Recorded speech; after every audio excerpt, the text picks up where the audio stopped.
అస్సాంలోని దిమా హసావో కొండల మధ్య ఉన్న ఒక అందమైన గ్రామం జాటింగా.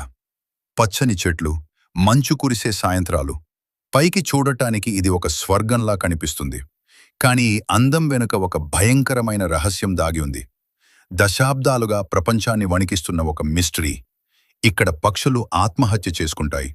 ప్రతి ఏటా సెప్టెంబర్ మరియు అక్టోబర్ నెలల్లో చీకటి పడిన తర్వాత ఒక వింతైన సంఘటన జరుగుతుంది. ఆకాశంలో ప్రశాంతంగా ఎగిరే వందలాది పక్షులు ఒక్కసారిగా తమ దారిని మార్చుకుంటాయి. అవి నేరుగా గ్రామంలో వెలుగుతున్న లైట్ల వైపు దూసుకొస్తాయి.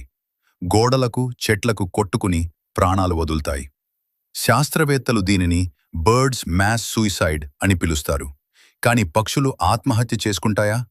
అసలు ఈ పక్షులను మృత్యువు వైపు నడిపిస్తున్న ఆ అదృశ్య శక్తి ఏంటి?